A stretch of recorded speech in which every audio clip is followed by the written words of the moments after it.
All it takes is a spark to set the whole forest ablaze. So those are some of my thoughts that were non-Bible related. And here's some more thoughts, I guess.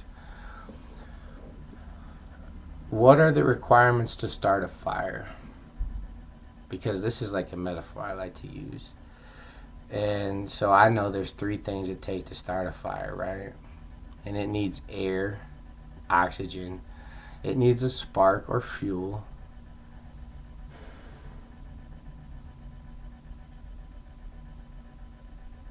No, I said that wrong.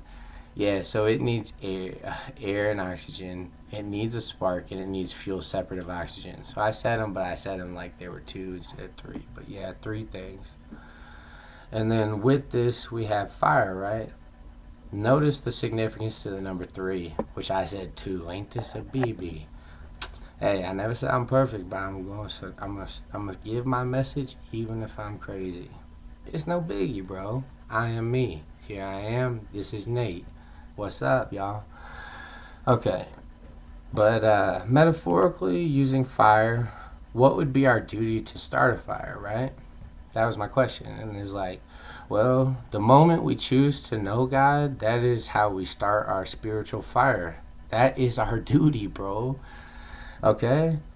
And then what happens to nature after a fire resides in nature? So after a fire comes through nature, what happens to it? And see, this is what I like. Is it says this is my the weird thing is nature sometimes needs fire to happen. It cleans, restores, and brings back a new version of nature that comes back more beautiful and lush every time.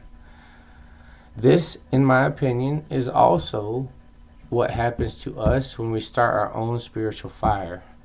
God builds us back up new, full, and more beautiful than before. And three things again, three. I don't really know what three mean, but it seems like it keep being three. How hot is the sun? So this is just random, but kind of not random.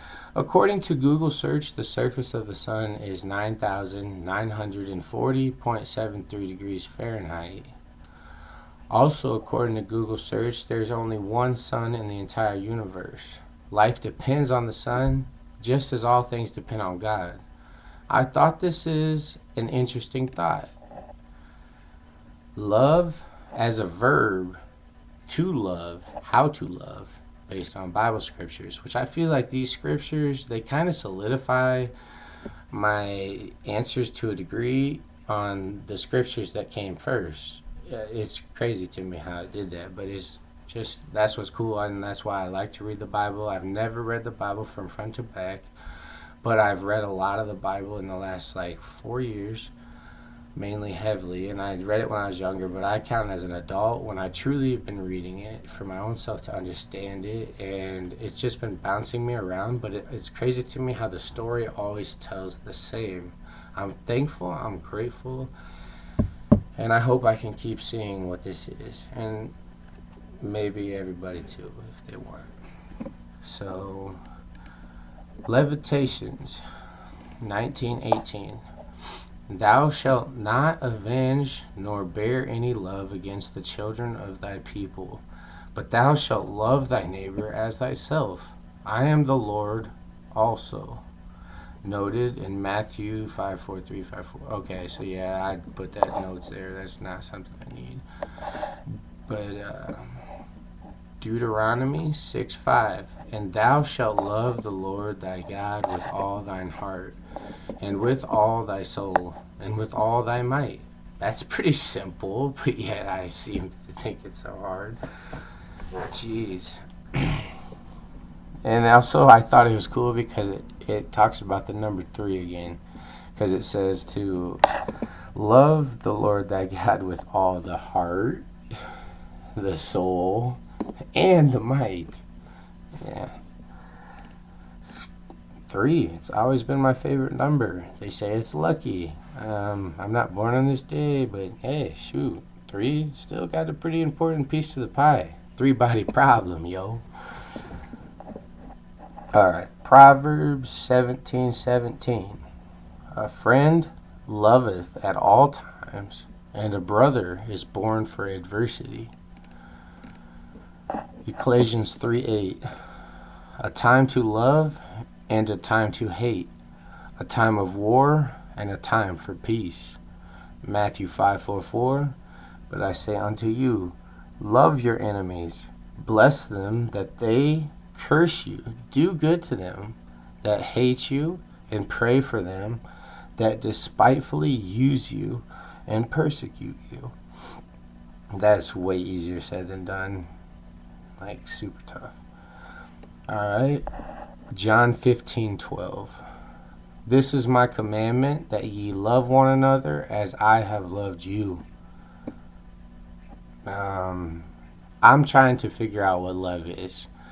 My wife told me that I don't really know what love is, and at first I got upset by this, and I was upset and kind of angry by it. Actually, really angry. But when I really thought about it, I'm like, dang, she's right, man. She's not wrong. And what it is I don't know how to love. But what it is that I'm going to try to pride myself on is I'm trying to learn how to love better. I hope that one day I can learn how to love better.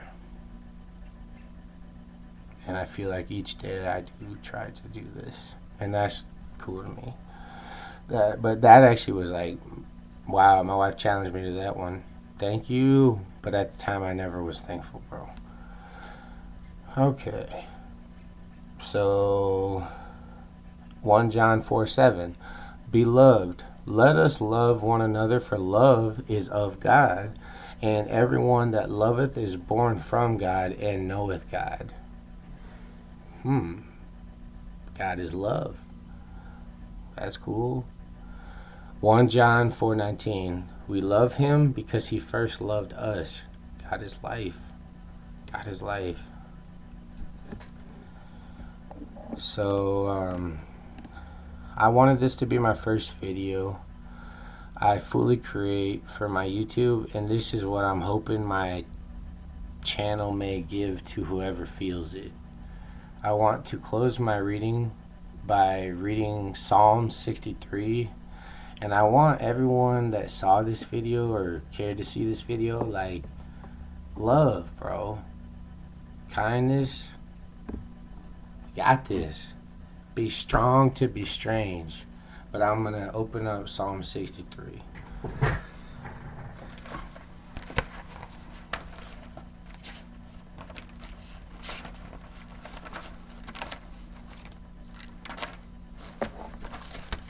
And I wrote it down in my notebook because I always write all my prayers down because I'm not that great at reading it and understanding words, so I like to write stuff. And now I've been working on getting it into my computer, which, yeah, I don't like computers, so I'm doing a very uncomputerical job here. But anyways, here go a Psalm 63.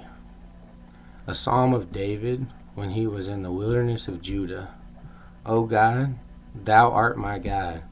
Early will I seek thee. My soul thirsteth for thee in a dry and thirsty land, where no water is, to see thy power and thy glory, so as I have seen thee in the sanctuary. Because thy loving kindness is better than life. My lips shall praise thee, thus will I bless thee. While I live, I will lift up my hands in thy name. My soul shall be satisfied as with marrow and fatness, and my mouth shall praise for thee with joyful lips. When I remember thee upon my bed, and meditate on thee in the night watches, because thou hast been my help. Therefore in the shadow of thy wings will I rejoice. My soul followeth hard after thee. Thy right hand upholdeth me. But those that seek my soul to destroy it shall go into the lower parts of the earth. They shall fall by the sword. They shall be a portion for foxes. But the king shall rejoice in God. Everyone that sweareth by him shall glory. But the mouth of them that speak lies shall be stopped. Amen. And that's the end of my first episode. Thanks for being with me. Peace, love, happy.